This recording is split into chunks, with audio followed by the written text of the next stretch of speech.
আচ্ছা, তো আমরা গত ক্লাসে তোমাদেরকে দেখাইছিলাম যে আসলে ভার্চুয়াল মেমোরি, তারপরে দেখলাম ভার্চুয়াল মেমোরির যে ম্যাপিং গুলা হয় হার্ডওয়্যারের সাথে তোমার main memory management unit MMU এর মাধ্যমে তোমার এই মেইন মেমোরির সাথে তোমার যে অক্সিলারি মেমোরি সেটার যে ম্যাপিংটা হয় সেটা আমরা দেখছিলাম।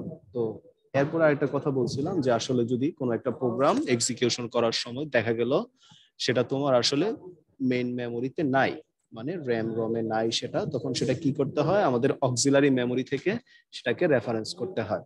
তো এই ব্যাপারটার নাম ছিল আমাদের রিপ্লেসমেন্ট পেজ। রিপ্লেসমেন্ট পেজ কোন জিনিস? পেজ হচ্ছে ভার্চুয়াল মেমোরি যেটা তোমার রেফারেন্স হিসেবে ইন্ডিকেট করে, আর ফ্রেম কোনটা? ফ্রেম হচ্ছে তোমার মেইন মেমোরি যেটা রেফারেন্স হিসেবে হোল্ড করে। প্রতিটা রেফারেন্সের অ্যাড্রেসের এগেইনস্টে একটা ডাটা তোমার থাকে।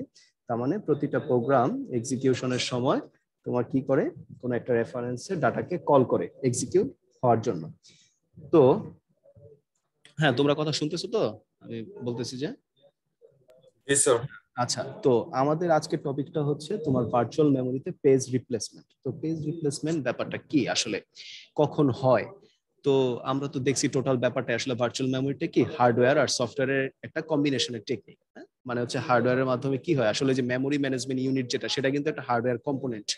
আর সফটওয়্যার টেকনিক কোন ব্যাপারটা? ওই যে আমরা যে আসলে লজিক্যাল অ্যাড্রেসটা জেনারেট করি, মানে ভার্চুয়াল যে মেমোরির যে অ্যাড্রেসটা, সেটা হচ্ছে তোমার সফটওয়্যার টেকনিক।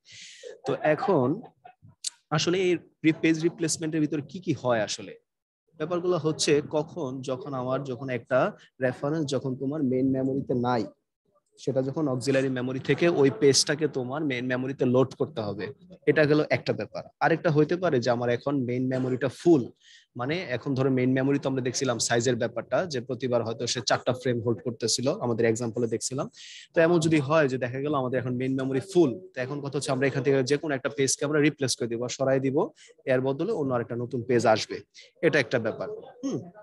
এখন কথা হচ্ছে যে কোন পেজ গুলাকে আমরা অক্সিলারি মেমোরি থেকে রিড করব, বা কোনটার বদলে রিপ্লেস করব, এই ব্যাপারগুলাই তোমার কি হয়, পেজ রিপ্লেসমেন্ট ব্যাপারে হয়ে থাকে বিভিন্ন ধরনের অ্যালগোরিদম ফলো করার মাধ্যমে।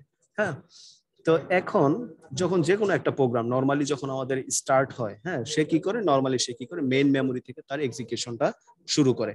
তো যখন দেখা গেল হ্যাঁ মেইন মেমোরি থেকে আমার সবগুলো রেফারেন্সে এগেইনস্টে পেজগুলো আছে অ্যাভেলেবেল, তখন সে প্রোগ্রামটাকে এক্সিকিউশন পর্যায়ে রাখে। কিন্তু দেখা গেল কি হয়, যখন আমি একটা রেফারেন্স নতুন ভাবে কল করলাম কিন্তু সেটা তোমার মেইন মেমোরিতে নাই, তো তখন সেটাকে যখন তার অক্সিলারি মেমোরি থেকে কল করতে হয়, তখন একটা একটা টাইমের একটা গ্যাপ থাকে। তো এই যে ব্যাপারটা, যখন মেইন মেমোরিতে খোঁজার পরে তার রেফারেন্সটা পাওয়া গেল না, তখন তাকে অক্সিলারি মেমোরি থেকে কল করে আনতে হয়। তো এই ব্যাপারটাকে বলা হয় পেজ ফল্ট। মানে হয়তো দেখা গেল আমি একটা রেফারেন্স দিয়ে খুঁজলাম, এটা মেইন মেমোরিতে নাই, সেটাকে অক্সিলারি মেমোরি থেকে লোড করতে হবে। তো এই ব্যাপারটাকে বলা হয় পেজ ফল্ট। আর যখন এই পেজ ফল্টের ব্যাপারটা হয়, তো সিপিইউ তো তোমার মনে করো একই সাথে একাধিক প্রোগ্রাম গুলা রান করতে থাকে। তো একটা প্রোগ্রামের জন্য দেখলাম যে আমার এটা রেফারেন্স নাই, এই জন্য একটা পেজ ফল্ট হয়েছে, এটাকে এখন অক্সিলারি মেমোরি থেকে আনতে হবে। তো এই যে ইন দা মিন টাইম, এই টাইমটাতে আসলে তোমার সিপিইউ কি করবে? সে কি আইডল ভাবে বসে থাকবে? না, বসে থাকবে না। এই সময় প্যারালালি যে আদার যে আরো প্রোগ্রাম গুলো আসলে রান হইতেছে, তাদেরকে তার ওই যে আমরা রাউন্ড রবিন বা first come first serve, last come first serve, এই ধরনের বিভিন্ন ধরনের তোমার অপারেটিং সিস্টেম বিভিন্ন ধরনের অ্যালগরিদম আছে। তো ওই ব্যাপারগুলোর মাধ্যমে আমরা কি করি, পরবর্তী যেই টাস্কটা থাকে তাকে আমরা কি করি, সিপিইউতে অ্যালোকেট করে দেই। তো এই টাইমটার ভিতরে সে কি করে, অক্সিলারি মেমোরি থেকে মেইন মেমোরিতে ডাটাটা আনে। আর এই কাজটা টোটালটা করে কে? এই যে ইনপুট আউটপুট যে অপারেশনটা, এটা হচ্ছে তোমার এই হার্ডওয়্যার কম্পোনেন্টের মাধ্যমে হয়ে থাকে, মেমোরি ম্যানেজমেন্ট ইউনিটের মাধ্যমে বা ডিরেক্ট মেমোরি অ্যাক্সেসের মাধ্যমে।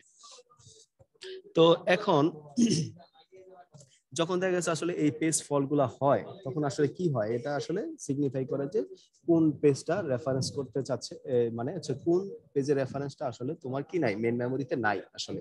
সেটাই আসলে কি করতে হয়, অক্সিলারি মেমোরি থেকে কি করে ট্রান্সফার করে মেইন মেমোরিতে দেওয়া হয়। এখন কথা হচ্ছে এই যে কাজগুলা হবে, তো এই কাজগুলো আসলে কিছু অ্যালগোরিদম ফলো করে হয়। যেমন হচ্ছে ফিফো একটা অ্যালগোরিদম আছে, ফার্স্ট কাম ফার্স্ট সার্ভ, বা আরেকটা অ্যালগোরিদম আছে এলআরইউ, মানে হচ্ছে লিস্ট রিসেন্টলি ইউজ অ্যালগোরিদম। তারপর আরেকটা হচ্ছিল ওপিআর বা অপটিমাল পেজ রিপ্লেসমেন্ট অ্যালগোরিদম। এই অ্যালগোরিদম গুলো ইউজের মাধ্যমে আসলে কখন কোন পেজটাকে দেখা গেল কিছু কিছু, যেমন ফার্স্ট কাম ফার্স্ট সার্ভ, এই পেজ রিপ্লেসমেন্ট অ্যালগোরিদম আসলে কি করে, সে আসলে যেটা করে সেটা হচ্ছে যে এই যে আমি দেখতে পাচ্ছি এখানে এগুলা হচ্ছে আমার মেমোরি রেফারেন্স স্ট্রিং। ধরো এই 7 এটা হচ্ছে একটা পেজ, 0 একটা পেজ, এগুলো এক একটা হচ্ছে পেজ, যেটা কি করা হইতাছে ধরো যে এখানে এখানে কত আছে টোটাল 1 2 3 4 5 6 7 8 9 10 প্রায় এখানে ধরো 20টার মতো হচ্ছে কি তোমার একটা ধরো একটা প্রোগ্রাম, একটা সিঙ্গেল একটা প্রোগ্রাম ইউনিট যেটা এক্সিকিউট হওয়ার জন্য টোটাল এই 20টা ইনস্ট্রাকশন তোমার এক্সিকিউশন হওয়ার দরকার, যেগুলো কোথায় তোমার মেইন মেমোরিতেই এক্সিকিউট হবে।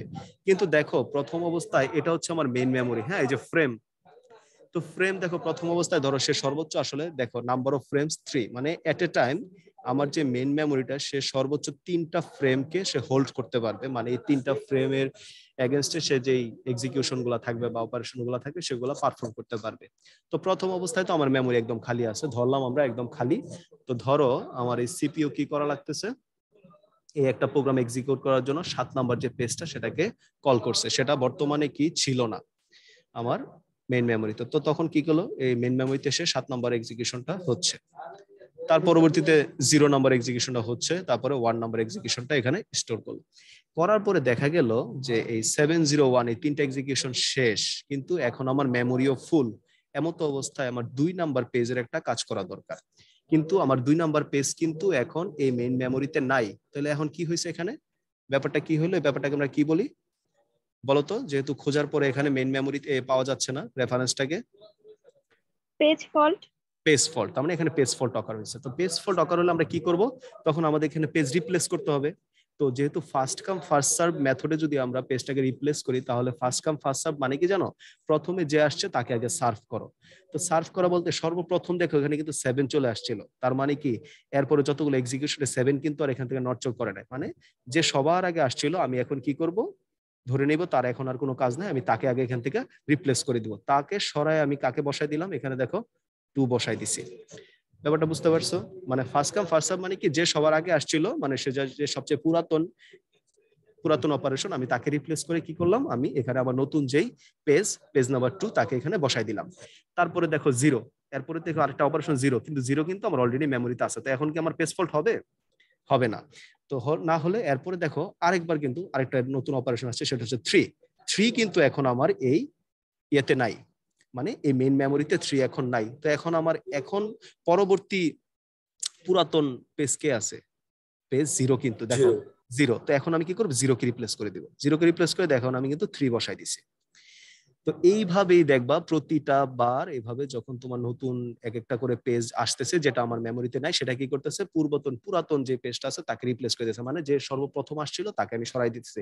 দেখো এরপরে যখন 1 পুরাতন ছিল, 1 কে সরাই দিয়ে 0 বসছে, তারপরে সবচেয়ে পুরাতন আবার কে, সবচেয়ে পুরাতন আবার সে উপর দিক থেকে 2, তারপর 2 কে রিপ্লেস করে দিয়ে 4 বসছে, তারপর আবার পুরাতন কে ছিল 3, 3 কে রিপ্লেস করে দিয়ে 2 বসছে। এই এক একটা এগুলো কিন্তু এক একটা স্ট্রিং, এগুলা কিন্তু এক একটা অপারেশন, এগুলো মনে করে এগুলো তো শর্টে বোঝানো হচ্ছে, যেমন 7 এর এগেইনস্টে কিন্তু বড় একটা তোমার কি এই 15 বিটের একটা অ্যাড্রেস আছে, যেটা কি করছিল এই ভার্চুয়াল মেমোরি জেনারেট করে কি করছিল, সিপিইউ এই মেইন মেমোরির কাছে কল করছিল যে এই এক্সিকিউশনটা করো তুমি এখন। এগুলো যা শর্ট ফর্মে বোঝানো হয়েছে যে আসলে এগুলো একটা অপারেশন, যেগুলা আছে সেগুলা থাকবে এবং যেগুলো নতুন আসতেছে সেগুলা রিপ্লেস করবে কাকে, যে সর্বপ্রথম আসছিল। এইভাবে তোমার ফার্স্ট কাম ফার্স্ট সার্ভ, এই যে ফিফো, এই মানে ফার্স্ট ইন ফার্স্ট আউট যে মেথডটা, এটা কাজ করে।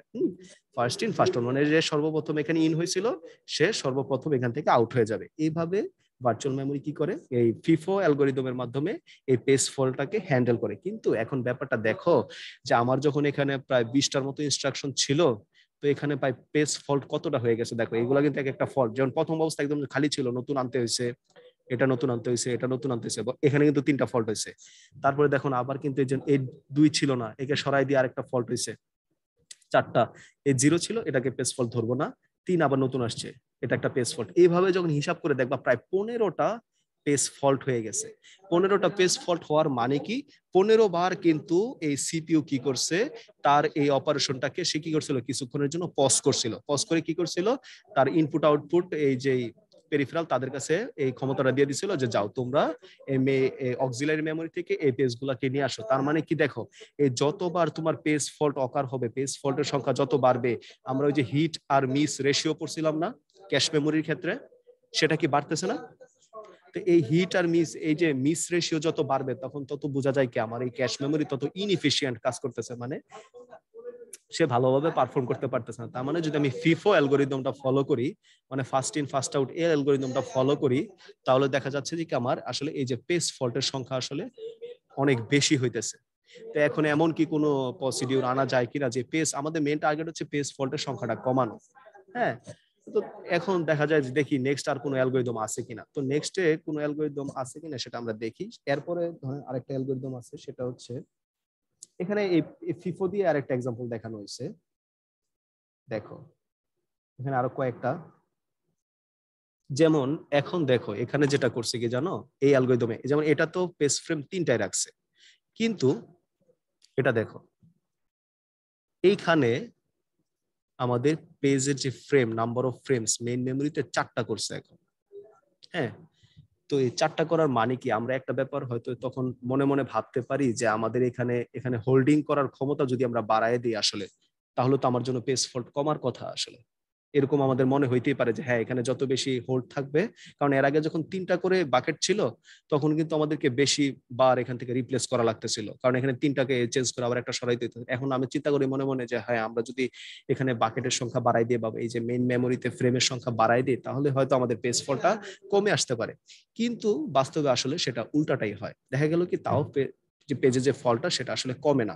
আমরা হয়তো চিন্তা করতে পারি হ্যাঁ আমরা মেইন মেমোরি সাইজ অনেক বাড়াই দিই, তখন দেখা যাবে আমাদের হয়তো বেশি বেশি ডাটা স্টোর থাকবে, তখন আমাদের বারবার আর পেজ ফল্ট হবে না। কিন্তু ব্যাপারটা আসলে বাস্তবে এটা হয় না।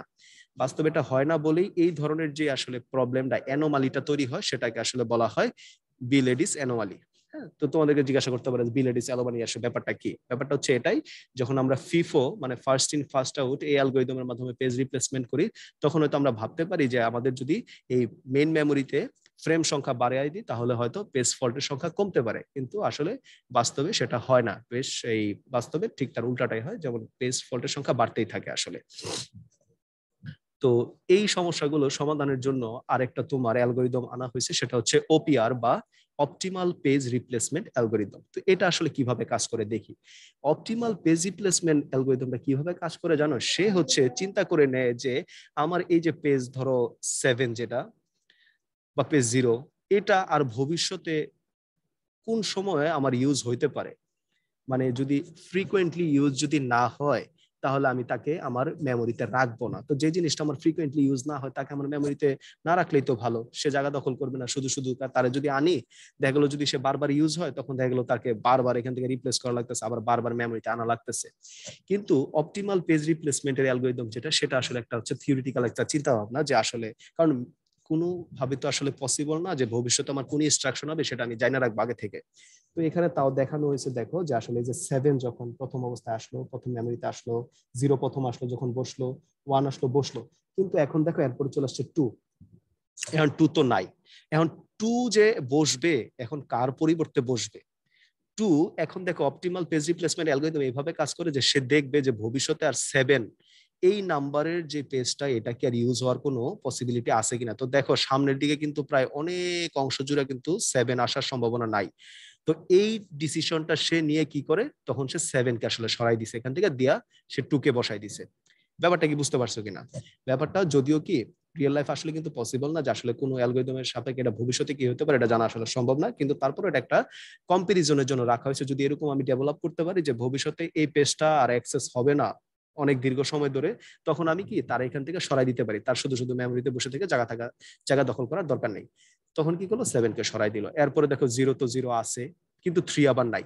তো 3 যেহেতু নাই, তখন আবার আমি এখানে কম্পারিজন করে দেখি যে 201 এর ভিতরে কে ভবিষ্যতে ইউজ হওয়ার পসিবিলিটি কম। তো দেখো ভবিষ্যতে কিন্তু এই যে এই স্টেপের পরে কিন্তু আবার 0 আবার 2 এগুলা ইউজ হওয়ার পসিবিলিটি আছে, এই জন্য কিন্তু সে 0 আর 2 কে রিপ্লেস করে নাই। এই দুজনকে বাদ দিয়ে সে কিন্তু 1 কে রিপ্লেস করে দিছে, খেয়াল করতে পারছো? তখন দেখো এই 3টা কোথায় বসাই দিছে, 1 এর জায়গায় বসাই দিছে। তো এইভাবে সে কি করে এই কাজগুলো করতে থাকে, যে কম্পেয়ার করে দেখে যে ভবিষ্যতে এই পেজটা ইউজ হবে কি হবে না, সেটার উপর ভিত্তি করে আমি তাকে আমার এই মেমোরিতে স্থান দিয়ে রাখবো বা তাকে আমি রিপ্লেস করে দিব। এই ব্যাপারগুলো ডিসিশন নেওয়া হয় এই অপটিমাল পেজ রিপ্লেসমেন্ট অ্যালগোরিদমের ভিতরে। আচ্ছা, তো এটা যেহেতু আমরা বললাম এটা ড্রব্যাকস কি, যে আসলে ভবিষ্যৎ সম্পর্কে ভবিষ্যৎ জানা সম্ভব আমাদের প্রায় অসম্ভব ব্যাপার, যে আসলে আমরা চিন্তা করতে পারবো না ভবিষ্যতে এটা ইউজ হবে কিনা।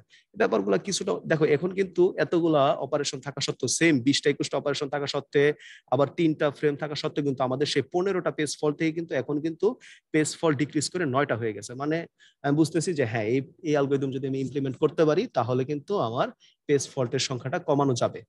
মানে এই যে বারবার যে ডিলেটা হবে, সিপিইউ যে আসলে মেইন মেমোরি বাদ দিয়ে অক্সিলারি মেমোরি থেকে ডাটা আনবে, যে একটা টাইম ডিলে হবে, তখন এই ব্যাপারটা কিন্তু কমায় আনা সম্ভব। এই যে 15টা থেকে কিন্তু 9টা হয়ে গেছে। এখন দেখি যে এর থেকে আরো বেটার কোনো অ্যালগরিদম আছে কিনা। এর থেকে বেটার আরেকটা অ্যালগরিদম নাম, সেটা হচ্ছে কি least recently use algorithm, place replacement algorithm. Least recently use মানে কি, মানে এই কথাটা আসলে কথাটার ভিতরে অর্থটা লুকায় আছে। যেমন লিস্ট রিসেন্টলি ইউজ মানে যেটা আমার রিসেন্টলি সবচেয়ে কম ইউজ হয়েছে সেটাকে আমি রিপ্লেস করে দিব। তো চলো একটু দেখি, আসলে সেম আগের মতো সেই 20টা-21টা ইনস্ট্রাকশন, আমার মেমোরি ফ্রেম সাইজ 3 আছে। এখন দেখি 7 ছিল না বসছে, 0 ছিল না বসছে, 1 ছিল না বসছে। এরপরে 2 আসলো। তো 2 আসার পরে সে কম্পেয়ার করে দেখলো প্রিভিয়াসলি আমার যে 2টা ইনস্ট্রাকশন এখানে এক্সিকিউট হয়েছে তাদের ভিতরে কিন্তু কি নাই, 7টা ছিল না। তো এই যে লিস্ট ব্যবহার হয়েছে, তো সে কি করলো, 7টাকে রিপ্লেস করে দিয়ে 2 বসাইলো। আমরা একটু সামনের দিকে যাই, তাহলে আর ভালো বুঝতে পারবো।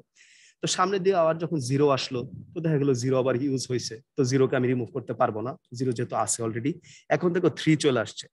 তো 3 যখন চলে আসছে, তখন আবার সে কম্পেয়ার করবে প্রিভিয়াসলি এই যে 2 ঘর, দেখো 2 ঘর বা 3 ঘরের ভিতরে কিন্তু আর 1 সম্পর্কে কেউ ছিল না, কিন্তু এদিকে একজন ছিল। তো মানে আবার সে সামনের দিকেও দেখতে পাইতেছে যে আমার হয়তো ইনিশিয়াল যেটা আসবে বা যেটা আসছে আর তার সাপেক্ষে প্রিভিয়াস যেটা ছিল 1 এর ব্যবহারটা কম হয়েছে, লিস্ট ব্যবহার হয়েছে। তো তখন কি করলো, 1 কে রিপ্লেস করে দিয়ে 3 বসে করছে।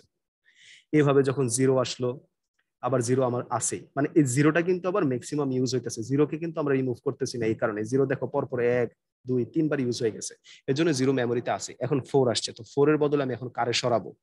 এখন যখন আবার সে পিছনের দিকে যাবে, 1 2 3, এই 3টা ঘরে দেখো 2 2 নাম্বার পেজের কোনো ব্যবহার ছিল না।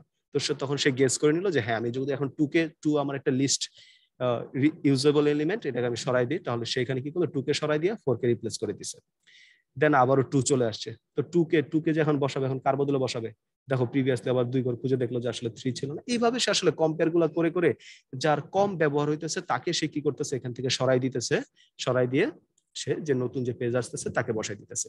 তাহলে আসলে এই অ্যালগরিদমটা ফলো করার কারণে আমাদের পেজ ফল্ট কি কিছুটা কমছে না? দেখো তো আমরা হিসাব করি তো কয়টা পেজ ফল্ট কমলো। এখানে আছে আমাদের 3টা, তারপরে এটা যখন ছিল না এ হলো 4টা, তারপরে এ হলো 5টা, তারপরে এখানে হচ্ছে 6টা, তারপরে 7টা হয়েছে, 8টা হয়েছে,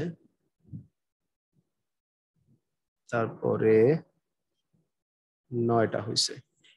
মানে যদিও এই কিন্তু 15টার মতো কিন্তু আর হবে না, এটা তোমরা গণলে দেখতে পারবা বাসায় যদি নিজেরা প্র্যাকটিস করে দেখো যে 15টার মতো হবে না।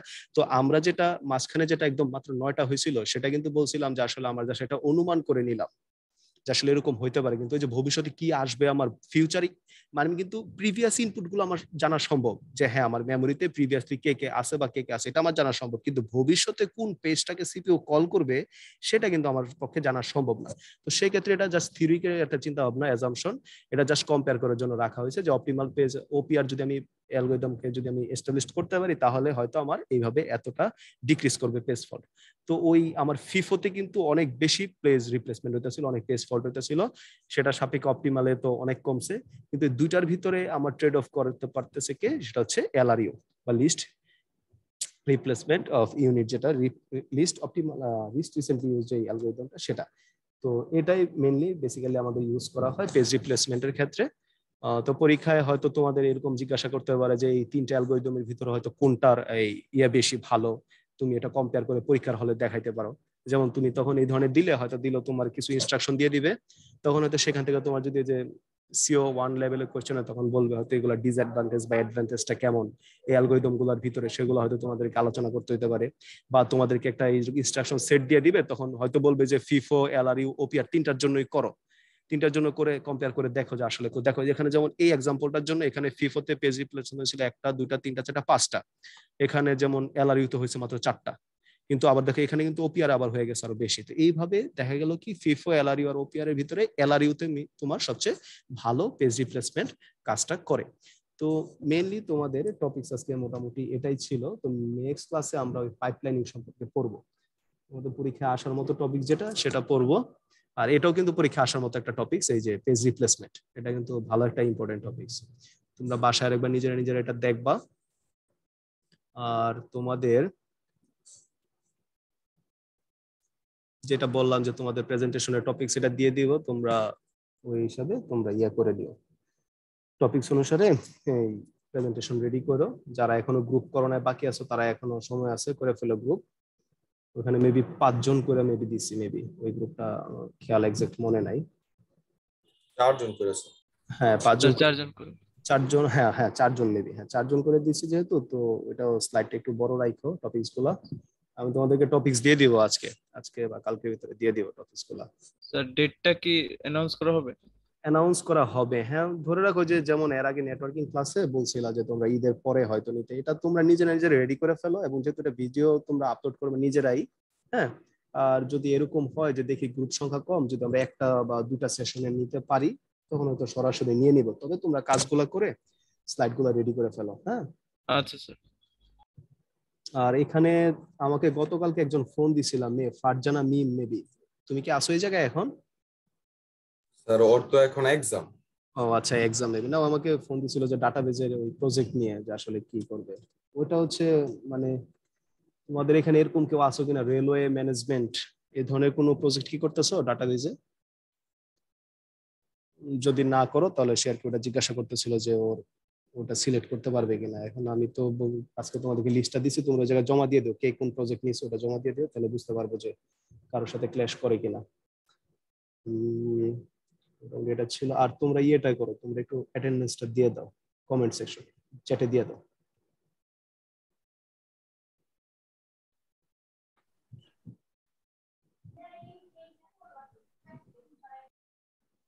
তোমরা একটু রোলগুলা, অ্যাটেন্ডেন্স গুলা তোমরা কমেন্টে দিয়ে দাও।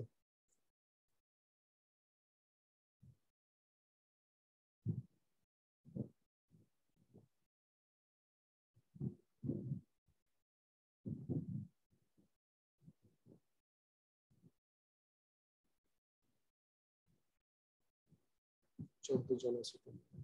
আচ্ছা।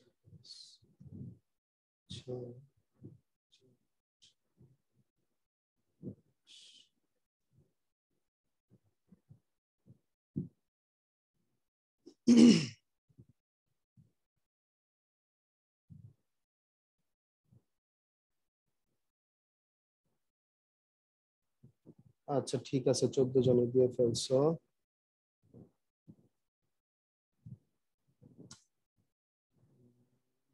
তোমাদের তো কয়েকজন মেবি আজকে পরীক্ষা দিতেছে, 5 জন তোমাদের পরীক্ষা দিতেছে আর্কিটেকচার থেকে। দিও ভালোভাবে। আর নেক্সট ক্লাসে তোমাদের পেজ এই সরি এই পাইপলাইনিং সম্পর্কে আমরা দেখবো নেক্সট ক্লাসে। আর তোমাদের যা আছে তোমরা পড়তে থাকো, বুঝছো, যেহেতু এটা কম্পিউটার আর্কিটেকচার একদম থিওরিটিক্যাল বেশি। সো ভালোভাবে প্রিপারেশন নাও, বই বা পিডিএফ যেগুলো আছে সেগুলো পড়ো, দেখো। কোশ্চেন বেশি কঠিন হবে না, তবে তোমরা এই যে পেজ রিপ্লেসমেন্ট থেকে কিন্তু কোশ্চেন পাবা ফাইনালে, এটা মোটামুটি শিওর। বুঝতে পারছো? এটা একটু পড়ো। আচ্ছা তাহলে তোমাদের ক্লাস তাহলে এই পর্যন্ত আজকে থাকো, কেমন? জি স্যার, আসসালামু আলাইকুম। আসসালামু আলাইকুম স্যার। আসসালামু আলাইকুম। ওয়ালাইকুম আসসালাম।